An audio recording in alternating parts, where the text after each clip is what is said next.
Hi there, class. It's Jeff Sokol, and I'm the adjunct professor for BUS225L for the fall semester in 2013. And this intro video, I'd like you to watch ahead of our first class, which is scheduled for Tuesday the 24th of September. And I used this video technology last year for the first time in my class, and it worked awfully well. So we're going to repeat that, and hopefully you'll see throughout the course that me sending you videos like this is a pretty productive way for us to communicate. So just for starters, like I said, my name is Jeff Sokol. I'm a tax partner in the San Jose office of Deloitte, and I've been with the firm 20 years this year. And this is I think it's my 8th year teaching the Business 225L class at San Jose State. It's been the same income tax accounting course, and the class has evolved over the years, but for the most part it's been the same. It's the introduction to income tax accounting. So in this slide presentation that I'm going to go through today, like I said, I wanted you to read this ahead of the first class that we have, and this will give you some idea of what the class is like, and I'll try to address some of the frequently asked questions I get in this video, and then in our first class we can really get to the material more quickly. All right. Frequently asked questions. First, experience level. So income tax accounting is difficult, and if you're somebody who has not worked on a provision before, my first reaction to that is perfectly fine. You'll have lots of company in class. That having been said, and I'll admit freely that the class is much easier for folks that are working in practice and have some experience or exposure to provision work. You will find that the best way to learn provisions is to do provisions. And a good portion of our class will be not me speaking and you listening. It will be us doing problems together and working through the mechanics of a provision calculation so that you can try and fail, and you get the idea. So what I would tell you though is each class that I've taught over the years tends to have a mix of folks that have never even heard of the term provision to those who are fairly proficient at it. And in most of my classes, I've had people that have more experience than me. That was definitely more true earlier on than it has been the last couple years. But expect a wide range of experience. Attendance. So what I would say about attendance, and by the way, we're going to hit the syllabus here in a second, so you can see what the class schedule is. My theory on this is you come and go as you please. And if you can make class, that's great. If you can make part of class, that's fine. You kind of get in, you kind of get out of the class what you put into it. And in my experience with teaching, the attendance rates are very high, and notwithstanding that classes from 6 to 10 p.m., I find that students are very engaged. So I would suggest you try to set your expectation to be there, to be engaged, to do the homework ahead of time, and really come with a keen interest for the topic. So the added bonus, though, is that when I teach the course on Tuesday nights, I'm going to be using the same video technology to capture the class. And I'll be posting these videos to YouTube after the class, so to the extent that you want to access the videos after the fact, you can. And to that point, if you went onto YouTube now and you looked for Business 225L, don't search under my name, I don't know what's under there, but if you search under Business 225L, you should see last year's course material on there, categorized by class numbers.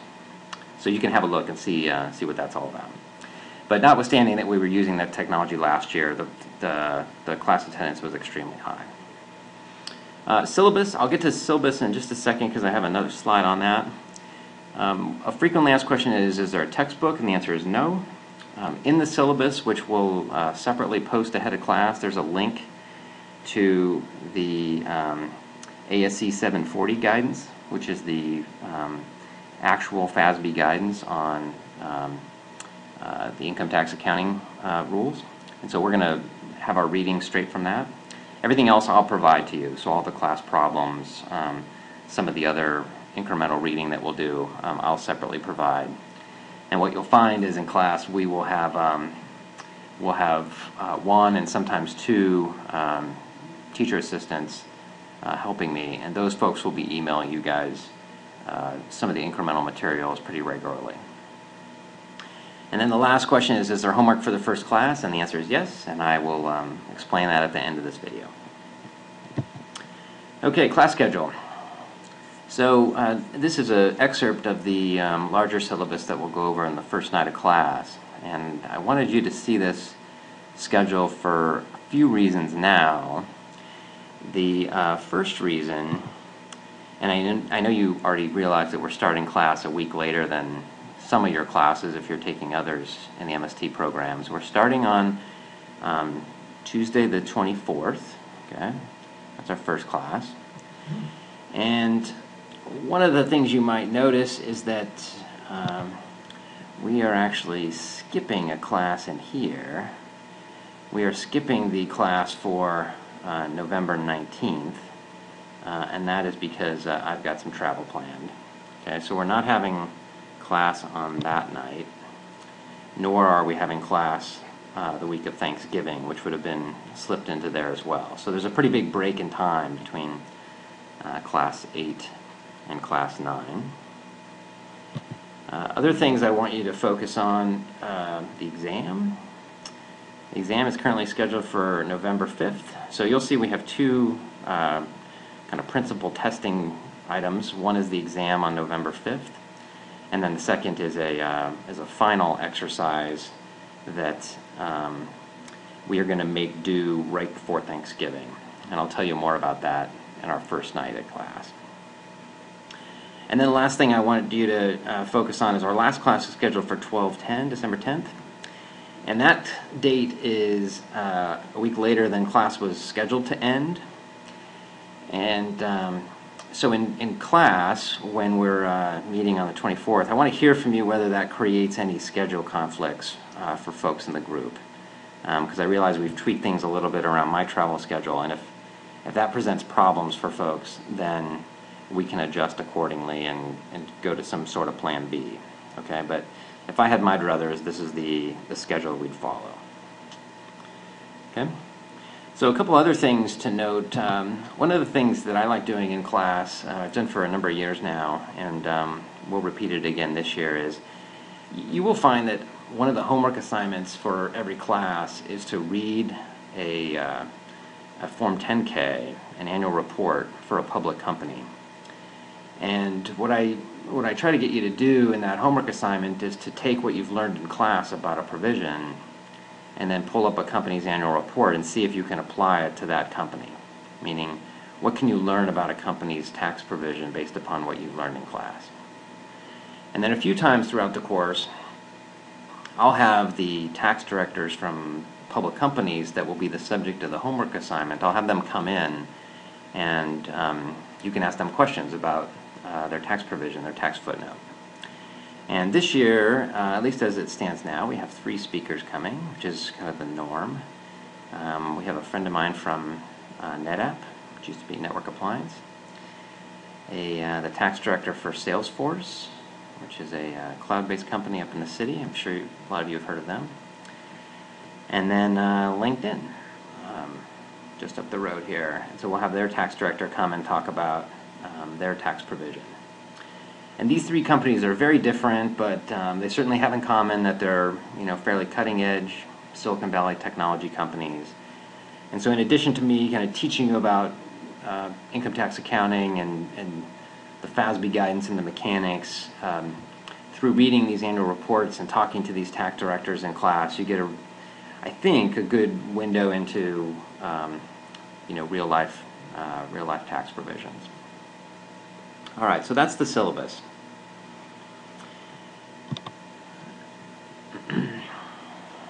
So the next few slides, I have a few terms that you might want to start thinking about. With some basic themes, I guess, that you can start thinking about ahead of the first class. And the first one is just a definition of ASC 740 and what it's all about. When most people think about income tax accounting, they think about the provision. And when I say the provision, I mean the income tax expense that goes on the income statement for a company. But when you read ASC 740, the ASC 740 guidance works a bit differently. So the way that guidance typically works is, or does work, has two steps to it. So step one is to first calculate the amount of tax you owe or that a taxing authority owes you. So you're figuring out how much payable or receivable should I have on my balance sheet. And that's a pretty simple concept, right? Step two is, let's think about these deferred taxes. And I mentioned these, I'll mention these more in a second here. But what has occurred to date that we know when something happens in the future, we're going to either owe more tax or we're going to save tax? So for example, if we had a NOL carryover, like we lost money in our prior year and we're carrying forward that loss to a subsequent year, that loss is going to allow us to save tax in the future, and that's going to be a deferred tax asset. Okay? And the same thing can be true of deferred tax liabilities. There could be things like we bought an asset, a truck, we claimed bonus depreciation, and in the future, as books depreciates that asset, there might not be corresponding tax depreciation because we've already depreciated it for tax.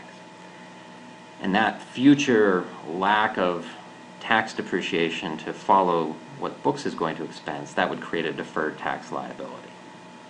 Okay? But the key is to think of, that's a balance sheet item to come up with payable or receivable. Step two, that's another balance sheet item to come up with what deferred taxes exist. And step number three, out of that will come our provision. And you can think of it almost as a balancing entry. Okay? And in our first class, we're going to go through the basics of that kind of step one, step two, step three process in a lot of recurring detail. Okay? Anyways, the takeaway from this slide, though, is to understand that we're going to be focused on first figuring out how much tax we owe, how much tax we will owe or save in the future, and then out of that will come our income tax provision that will hit the balance sheet and income statement.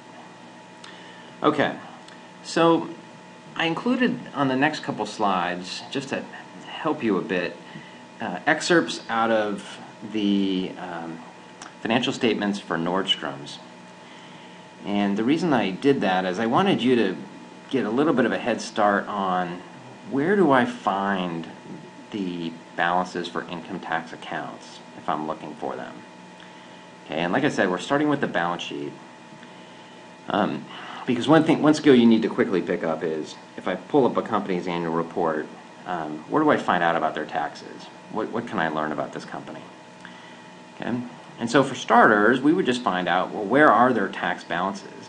And actually on this company's balance sheet, there's only one balance that's actually expressly stated on the face of the financial statements. And that's their current deferred tax assets. And it looks like they have $220 million of deferred tax assets in their current category at the end of their January 2012 year. So this financial statement's a bit old. And you don't see anything else. If you just scan the accounts in the balance sheet, that's all that you see. But what you will learn from experience is that buried in some of these other accounts, for example, this guy, in that other current liabilities, that's likely where they would have their taxes payable balance. So if they owed the tax authorities for this year's tax liability, it would probably be buried in that account. And it's just not big enough to separately state. If a company had exposures, let's say they took some risky positions and they need to accrue some exposures for that, well then those accruals are probably in that section. They usually are recorded in a non-current liability. And again, if they're not significant enough on their own, they might be bundled with other balances. There could also be deferred taxes that are not current. So the ones I've shaded there in yellow, those are current, which generally mean that in the very near future we're going to save tax, although you'll learn that's not so simple. But there could very well be non-current deferred tax assets, and there could also be deferred tax liabilities. And it's hard to tell from this company's financial statements, but it would certainly be possible that there could be deferreds in really any of these rows, and you just don't know. Some companies are better than others in terms of either separately stating the balances or in their tax footnote to the financials, mapping out where the balances are in the financial statements. Okay, but in general, if I was asking my question, gosh, where do I find taxes in a company's annual report? This is where you would look on the balance sheet. Okay, so when we get to the income statement, this one's pretty straightforward. This income statement has a line, and they essentially all do, that has a line called income tax expense. And sometimes the terminology is different, but it's always the same thing in meaning. And that income tax expense, in Nordstrom's case, is $436 million for their fiscal 11.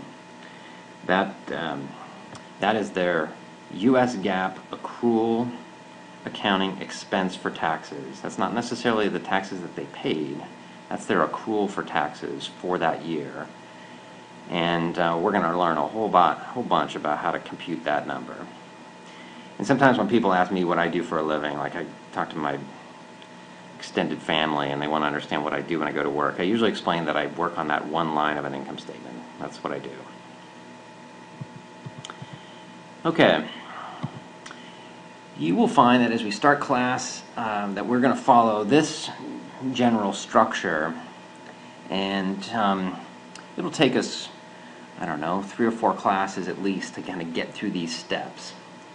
And I'm not going to go into substance on this at the moment, but I wanted you to at least see this page and think about the sequence at which we'll follow in terms of going step by step through how to compute a provision. And so expect to see more of this as we go through our course starting on the 24th. This will be the flow for the first 4 or so classes. And we're going to start from the beginning. We're going to start from the ground up. We're going to compute how much we owe. We're going to deal with our step 5, these uncertainties, our exposures. And then those last few steps, we're going to compute the total expense, we're going to reconcile it, we're going to show what a disclosure and an annual footnote would look like, and we'll put a bow on top by the time we get to the end. Okay? But we're going to try to be methodical about how we go through the steps. All right, the next few slides that I have include a bunch of terminology that I want you to start thinking about. And I wouldn't worry about gaining too much of an understanding about this before the first class. But one thing that you'll come to learn in class is that getting a good handle about terminology and what something means and being able to kind of process that quickly, that will help a lot. I fully appreciate that if you haven't been working on provisions, that the terminology we use is extremely foreign and it's frustrating to some, and it's a little hard to put into context. So my advice is to not underestimate the benefit of trying to get your head around some of these terms. So the first term is the current provision. Okay? And what the current provision basically represents is, with respect to the current year income that a company has, how much tax do you owe? So if you're a profitable company, you expect to pay tax on your tax return for the year, your current provision is generally that tax. What's going to go on your return? How much are you going to owe currently? Okay? And in the simplest terms, you'll accrue that liability with a credit to the balance sheet, and the offsetting debit will be your current provision, your current expense. Okay? And boy, this class would be much simpler and shorter if that was all there was to it. However, the deferred provision is the second component of your income statement expense for taxes. And your deferred provision is, as you can see in the text here, it's defined as the change in your deferred tax assets and liabilities. And admittedly, that is confusing. But know that as you build deferred tax assets, or as you reduce them, as you use them, that change in those deferred tax assets will drive an income statement expense. And it is premised entirely on the concept of matching and accrual accounting. And so, for example, as we build an NOL, we lose money and we accumulate a loss. That means that a deferred tax asset is building. So we would debit an asset on the balance sheet and credit an income statement expense. And that credit to an income statement expense, that's a benefit. And so in that example, our deferred tax provision is a benefit. So the building of an NOL, even though it has nothing to do with how much tax we owe in this year's tax return, the building of an NOL could be a income statement benefit because we're trying to do this accrual accounting. Okay? And then the last term on this slide is UTB. Okay, and this is a term that's relatively new. It's been around for, I don't know, half a dozen years now. But a UTB is an unrecognized tax benefit. And that's kind of a bunch of gobbledygook in terms of terminology or the definition. So the thing to think about with UTB is, a UTB is an exposure. It's a reserve. It's a contingent liability. So if a company took a position on their tax return and they said, well, we'll voluntarily pay $100 in tax, if they really think that when the taxing authorities audit them that they're probably going to end up owing $110, that $10 difference between what they put on their return and what they think they might ultimately have to pay once they're audited, that $10 difference is a UTB. That's a reserve amount. Okay? And we'll talk about that concept a lot in class, and as you read companies' footnotes and their annual reports, you'll see that every company is required to disclose their UTBs. And so you'll get a somewhat interesting understanding of how companies, how aggressive they are with their tax filings, because that correlates fairly highly with how many UTBs that they'll end up disclosing in their annual reports. Okay, so that's your current expense, your deferred provision, and your UTBs. Your total tax provision is the sum of the two, meaning the sum of your current provision and your deferred provision. And to me, the best way to think of the provision is this guy, okay? If you think of a company's income statement and you look at their book earnings, think about the total amount of tax that will ever be paid related to those earnings. That tax may not be paid this year or next year. Maybe it's paid 5 years from now because of differences in the way tax return filings are made compared to the way accrual accounting U.S. GAAP financial statements are presented. But if you look at this year's U.S. GAAP earnings, what is the total amount of tax impact of those earnings, regardless of what tax year that impact is realized? That is the provision. Okay? So we are trying to match the amount of tax that we will ever pay with the earnings in the year those earnings are recognized.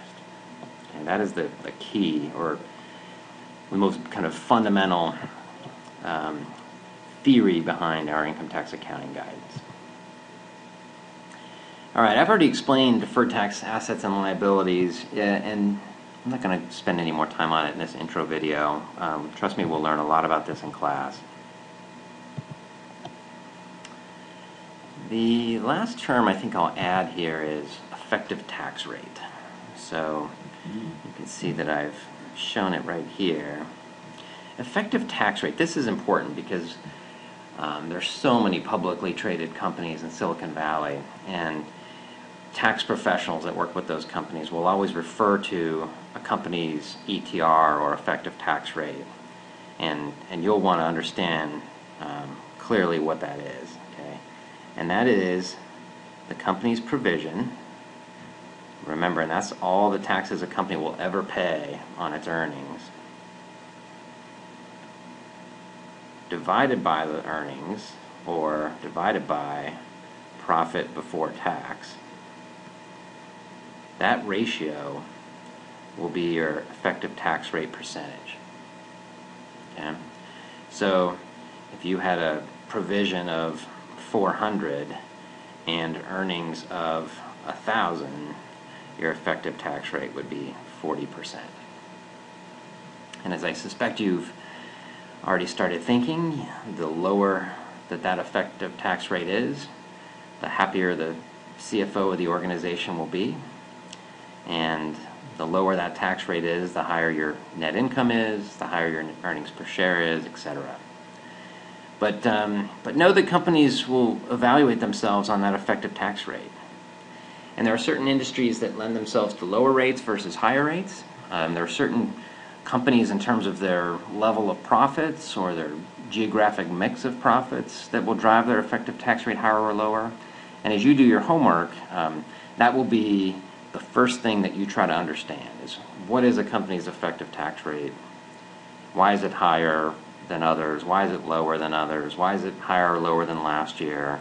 And I want you thinking like a CFO almost, in terms of, why is my rate what it is? What can I do to change it? All right, last slide for now.